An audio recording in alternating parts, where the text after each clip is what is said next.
السلام عليكم ورحمة الله وبركاته. قبجمتوتا في دفتوتا خينيا إيجا الراس كنو ولدت دجاني تجرا خندا وجا يرتن أوروري كرد بكيدا إيجا كرولوس أورهان كوتا سدفا يوكان كوتا شنفا في جهفا كيستي مالتو اوف ديما فيديو تنتلا هارا قبني دفني تجرا كان ما تدري وين كينيا كان هارا أكار مانغديتي كان إلى لوتا دوتي سمان بي بكا فيلم دربي كان كيستي نتا جتشونيس يبي أما كبسا أجرو كان إرتني دعا فاطمة هاتون قلتي إشي غوتي جرتي أكما دفتين حليلان إرغوف جرا kanuma wal qabatee ajajaan Filaaviyuusii fi Orhaan fuulduratti dhufanii walloluu isaanii irratti ni mari'anna. Fuulatti eessatti walitti dhufan akkasuma Alaaddiin Bey maaliif ammas mana marii waamuu barbaada. Kunneen gaa mata dureewwan keenya kan guyyaa har'aati. Garuu viidiyoo kana osoo hin jalqabin duratti chaanaala keenya Ororii Kar Dibbakee subscribe godhachuudhaan mallattoo notifiikeeshinaa kana yookaan bilbilaa kana banadhaa ol irra kaadhaa akkasuma viidiyoo keenya like share godhuudhaan akka jalqabdan asumaan isin gaafanna. Warroonni yaada qabdan yaada komentii irratti barreessaa. Akkuma yeroo mara isiniin jennu warroonni VPN hin qabne VPN Play Store irraa buufachuudhaan VPN banachuudhaan connect godhatanii yoo nu daawwattan baay'ee nuuf gaariidha. Galatooma. Kanaaf viidiyoo keenya jalqabuun duratti intro gabaabaa booda walitti dachaana.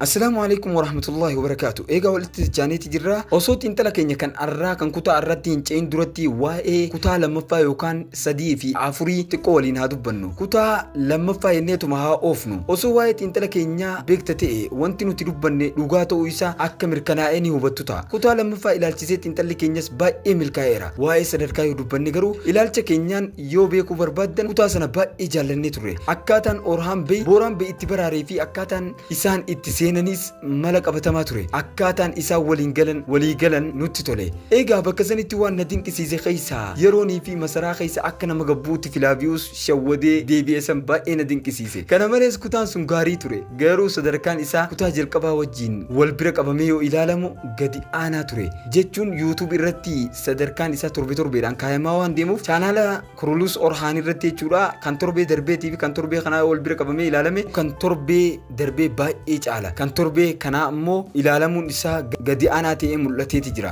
Egaa amma sababni kana hin hubatamne ammaaf yoo waa'ee maaltu akka dogoggora ta'ee dubbanne waanuma fedhees ta'u akkaataa Mahmed Bozdaag beeksisa sadaffaa keessatti agarsiisuuf yaale dubartoonni yeroo iskiriinii guddaa akkasii argatan jennee iyyaannu jechuun akkasitti viidiyoo guutuu irratti ni hojjetaman jennee iyyaannu waan argatan hunda isaaniif malu ture. Kana waliin yeroo jalqabaatiif waan gaarii dubbadheera jettanii yaaddu ta'a. Tole kutaan sun gaarii ture. Orhaan Bey buursaa seene Booraan Bey baraaree dhimmoonni biroos itti fufaniiru. Mongoolis dhufee jira. Haasofni Alaaddiin Mongool waliin godhees haasoo gaarii ture jechuun Alaaddiin Bey fi Sheenshaabe achitti dadhaboo yookaan dadhabina hin mul'ifne garuu dhimmi dhugaan Usmaan Bey siree du'aa irra jiraachuu isaati. Mongooltichi odeeffannoo hunda waan qabuuf du'uu isaa yookaan siree du'aa irra jiraachuu isaa doktorticharraa duruu waraqaan isa bira geessee jirti. Kanaaf Usmaan Bey siree du'aa irra jiraachuu isaati jechuudha. Dhimmi dhugaan duuti isaa dhiheenyatti ni ta'a moo yoom ta'a yoo jettanii gaafii ka gaafattan taate kana isin waliin mari'anna. Garuu duraan dursinee nama maqaa dursun jedhuun gara gosatti dhufe yookaan kan Haliimee sababa fardaatiin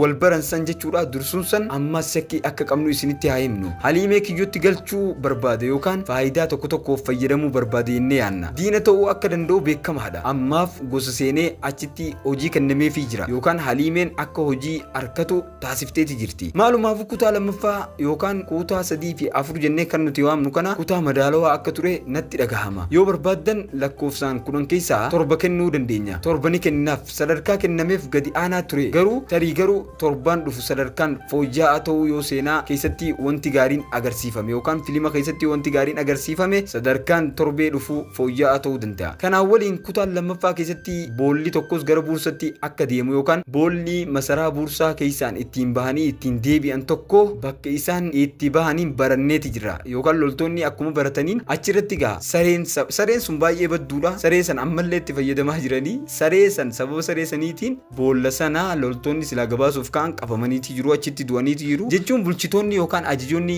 bahan hundi boolla sana keessaan ni darbu jechuudha. Gonkuma karaa jalqabaatiin marsanii ni jiru waan ta'eef masaraadhaan barriidha yookaan hulaadhaan marsanii waan jiraniif isaan boolla sanii seenanii boolla sanii bahanii gargaarsi dhufus boolla sanii galaa saniif jecha jechuudha. Boolla san barbaadu jira Orhaan erga qabee jechuudha. Bulchitoonni hundinuu boolla sanii bahanii achiin galuu jechuudha. Akkasuma gara fuulduratti karaa boolla kanaan haalee haleellaan uumamuu danda'a. Garuu seenaa buursaa erga beektanii booda seenaa buursaa boolla kamiinuu hin darbu jechuunis haleellaan raawwatamee fi akkamitti akka injifatame boolla kamiinuu keessa hin darbine. Maalumaaf garuu fuulduratti haleellaan hedduun karaa boolla kanaan ni raawwatama. Akkasuma beekamaadha namni jechuunis hiriyyaa dhiyoo Orhaan Bey achitti argama. Orhaan Bey achi keessatti akka Booraan Beyitti taa'itii hojjedhu jeeni hiriyaasaa kan isatti haalaan dhiyoodha achi keessatti dhiisee bahee jechuudha. Odeeffannoo akka galchuuf akka gizaa bulchitoonni gabbaanii ol deebi'an bakka isaan ba'anii deebi'aniin kanaan akka odeeffannoo galchuufiif jecha achi keessa dhiisee deemee jechuudha. Egaa kanaaf jechuudha egaa boolla san eessa akka jiru ni argaa jechuudha. Saayibni isaa kun kan inni achi keessa dhiise kana yeroo Orhaan Bey yeroo harkatti hatattamaan ni beeksisa amma gara kutaa sadaffatti yookaan kutaa 5 fi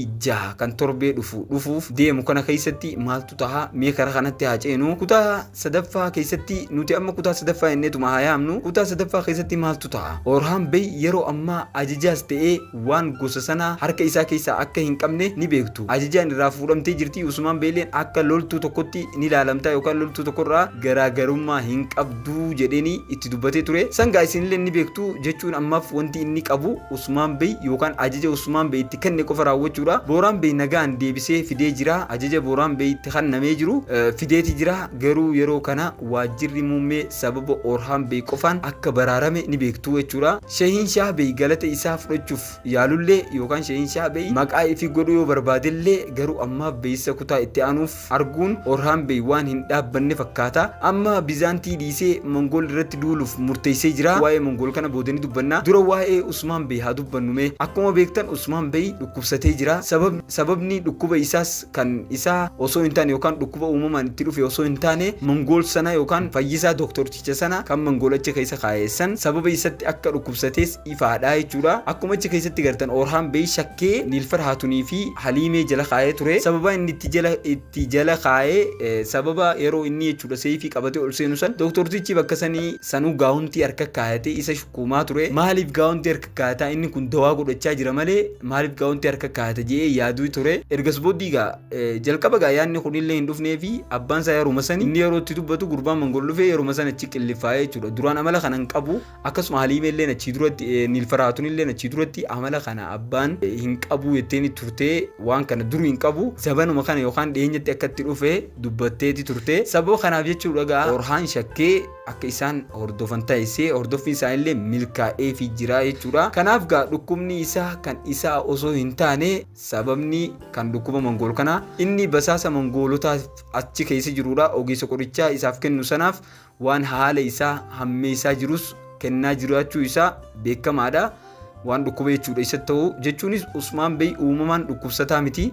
Kana mannaa ogeessa fayyaa waan isa dhukkubsuu kennaafi jira jechuudha. Ammas Orhaan Bey haakimoonni kun gantuu ta'uu isaa fi nama tokkoof ergaa akka jiru erga baree booda kutaa itti aanu keessatti oduu sobaa Mongoolotaaf erguuf yaalu akka isa fayyadu ifaadha jechuudha. Yeroo sanni yaadattan akkuma Niilfar Haatuun itti himtetti jechuudha. Akkana gantuu harkannee jirreednaaniin gantuu kana du'uun isaan oolamtu garuu ammoo ammaan tana najjeefnu itti fayyadamnu malee namni du'e bu'aan hin qabu jeeni dubbatee ture. Kanaaf itti fayyadamuu isaa inni oolu jechuudha. Waanuma fedheef itti fayyadamuu danda'a jechuun waa'ee gantuu dubbachaa jirre jechuudha. Kana waliin yeroon du'a isaas dafee dhufuu danda'a. Waanuma fedheefu kan ammaan tan nuti isin hin jenne kun gantuu san baannaa jechuudha. Gantuun sun yeroon du'a isaa dhiyaachaati jira garuu itti fayyadamaniituma achi booda ajjeesanii jechuudha. Kana waliin Alaaddiin Bey oduu kana ni argata. Ofii isaatii fayyaa Usmaan Bey qorachuuf yaaluun xumura tokko irra ni ga'a jechuudha. Dubbatee ture Alaaddiin akka jechuudha dawaa deebi'ee itti godhu ta'u ofii kiyyaafin godhe jee ture jira. Kanaafuu manni marii dubbatamaa jirus waa'ee mana marii dubbachaa jirus ta'uu danda'a jennee yaanna. Garuu Alaaddiin Bey mataa isaa hoogganaa dadhabuu danda'a yookaan hoogganuu dadhabuu danda'a. Kanuma wal qabate Usmaan Beyilleen hooggansa kana ni fudhatee ittiin Usmaan Bey ni oofa jechuun Usmaan Bey ammas miila isaatiin ni dhaabbata yookaan du'a waan fakkaate kanarraa akka hin duune isinitti himnaa jechuudha. Akka oduu keenyatti Usmaan Bey kutaalee muraasa qofaaf hin filatamne jalqabumaa jechuudha. Yoo xiqqaate bara kanaaf ni hojjeta yookaan siizinii kana keessatti ni hojjeta. Duuti isaa dhuma bara kanaa irratti agarsiifamuu malaa jechuudha. Akkuma abbaa Eertoorol sanii jechuudha. Innilleen siizinii dhuma irratti du'ee duuti isaas kanaaf duutii isaan lamaanii wal fakkaachuu danda'a jechuudha. Akkasuma duutii isaas buursaa mo'achuutti dhiyoo ta'ee agarsiifamaa jechuudha. Duutii eenyuti yeroo jennu du'a Usmaan Baannaa buursaa mo'achuutti dhiyoo ta'ee agarsiifamaa jechuudha. Sababaan akkanatti dhukkuba itti fidaniif Usmaan Dullachallee galchaniif filimni kan Orhaanii hubachuu qabdanii filima Orhaanii ta'uudhaaf akkanatti jechuudha. Isallee dulloomsanii karaa kanaan oofaatii jiranii jechuudha. Kanaaf jechuudha Usmaan Bey agarsiisuun diraamaadhaafis ta'ee seenaa keessatti sirrii miti. Yoo mul'ate duutii Usmaan Bey ammatti agarsiisuu hin danda'u. Maalumaafuu dhimmi haakimaa erga dhufee Usmaan Bey amma lubbuun akka hafu mirkanaa'eera. Sababaan itti Usmaan Bey akkamiin ka'aa du'ee jira yoo jettan sababaan inni itti ka'uu danda'ee dursa dhukkuba san nama itti fidu jiru barannee jirra. Fakkeenyaaf dursa ni yaadattan Orhaan Bey gaafa dha'ichi yookaan dhukkubni daddarbaan tokko biyya dhufe dhukkuba san baruudhaaf yaada gaafa dhukkuba san bare do'aan argame jechuudha. Kanaaf gurbaa gantuu san qabannaan isatti fayyadamuudhaan dhibdee yookaan dawaatti godhu jiru san waan beekuuf summii san itti godhu jiru san waan beekuuf dawaatti godhuu danda'a jechuudha. Kanaaf Usmaan Bey lubbuudhaan hafuun isaa ni mirkanaa'a jechuudha. Gama biraatiin Faaxumaan galtee ishee gootee jirti yookaan akka dhufaa jirtu isheen gara gaaraa deemtee turte jedhanii seenaan dhugaa nuti beeknu taphattuun Faaximaa yookaan aaktarii Faaximaaf filatamtee turte Kurulus Orhaan keessatti giiftii taate kan filatamtee irratti hirmaachuu irraa daqiiqaa dhumaa irratti yookaan fiilima eegaluu deemu irratti dhiifama gaafattee turte. Taatuun amma filatamte yookaan aaktarii amma filatamte tun fiilima Barbaros Sword of the Mediterranean jedhamu keessatti hojjettee jirti. Taphattuu dandeettii guddaa qabduudha. Haa ta'u malee umrii isheetti xiqqoo akka waan dulloomtee fakkaatti. Galmeen ishee ta'eera akkasuma ifatti sheenshaa ilma isaatiin akka ishee dhufaa jirtutti akka ishee fuudhuuf ishee kunuunsii jedhee jiraani. Akka yeroo isiin dhuftetti akkuma fuudhutti ishee akka kunuunsu itti himee jira. Sheenshaa Bey nama araada qabu ta'uu isaa ifaadha yookaan aarii qabu garuu konkolaachisaa yookaan geejjiba jennaani waan baala gaarii deemanii tanaa jechuudha. Kana arguun Faaximaan akkuma dhufteen haleelamtee jirti fakkaata yookaan karatti kiyyoo kaayanii fakkaata. Ilmi sheenshaa ishee baraaruuf akka deemee fi erga ishee baraaree booda gara bosonatti geessuun isaa hin oolu. Dubartoonni farda yaabbatanii tokkos gara gosatti yookaan gosa kanatti dhufaniiru gargaarsa barbaaduuf akka dhufan beekamaadha. Garuu ilmi sheenshaa yeroo achi gahetti innillee miidhamee fakkaata. Gara Faaximaa keessattis bakka qabaachuuf yaaluun isaa hin oolu. Kanaaf yookaan onnee isii butachuudhaaf yaaluun illee hin oolu. Akkasuma yaalii isaa inni jalqaba akkasumaan akka hin deemne beekamaadha yookaan nageetti akka hin deemne beekamaadha. Maalumaafuu gaa'illi kun ni ta'uu fi dhiisuu isaa yeroo qofaatu mul'ata yookaan ni ta'amoo hin ta'uu isaa yeroo ni mul'isa yookaan kan waliin ilaallu ta'a. Garuu ammaaf karoorri ilmi sheenshaa Faaximaa ilaalchisee qabu baay'ee milkaa'aa jira fakkaata. Gama biraatiin Alaaddiin Bey mana marii walitti qabaa jira.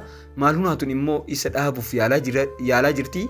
Garuu Alaaddiin Bey dhageeffachaa hin jiru. Sababni isaas Orhaan Bey bakka hundatti tarkaanfii fudhachaa waan jiruuf sheenshaa Bey dhageeffachaa waan hin jirreef Orhaan Bey illee hin dhageeffatu. Yeroo ammaa kana ajaja waan hin qabneef immoo Alaaddiin Bey eessayyuu dhaqee haleeluuf mirga akka hin qabne itti dhagahama. Manni marii isa dhaabuuf waamamaa jira jennee yaannaa. Yeroo kanatti garuu Usmaan Bey dammaqee waan hin jirreef Alaaddiin Bey ofii isaatiif mana marii gaggeessuu barbaada. Garuu yeroo Alaaddiin Bey mana marii waamee ta'us yeroo sanatti Usmaan Bey miila isaa irra taa'ee yookaan dhaabbatee yeroo mana marii taa'uu tasa bakka tokko irraa mul'atee nama hunda ajaa'ibsiisuunis ni danda'ama jennee yaannaa. Kanaaf filimni darbe kun ati baay'ee bareedaadha. Keessatti wal dhabdeenis hedduu uumamaa jirti. Giftiiwwan illee baay'ee wal jibbaa jiru. Mee maalumaafuu viidiyoon kun isinitti dheeratee jiran natti fakkaata. Kanaaf viidiyoo haaroo qabannee haga walitti dachaanutti turtiin keessan nu faana haa ta'u. Yaada kamiyyuu yoo qabaattan xiinxala keenya irratti yoo komii qabaattan koomentii jalatti nu barreessuu dandeessu. Kanaaf warri haga dhumatti nu daawwattan baay'ee galatoomaa isiniin jecha yeroo dhiyootti Ororiikardii hojii haaroo garaagaraa qabatee isiniif dhufa sanillee isin beeksifna. Kanaafuu warroonni haaroo taatan chaanaala keenya subscribe godhuun dagatinaa. Viidiyoon keenya immoo akka laayik gootan abdiin qaba. Kanaaf galatoomaadha. Nageetti nuuf ta'u.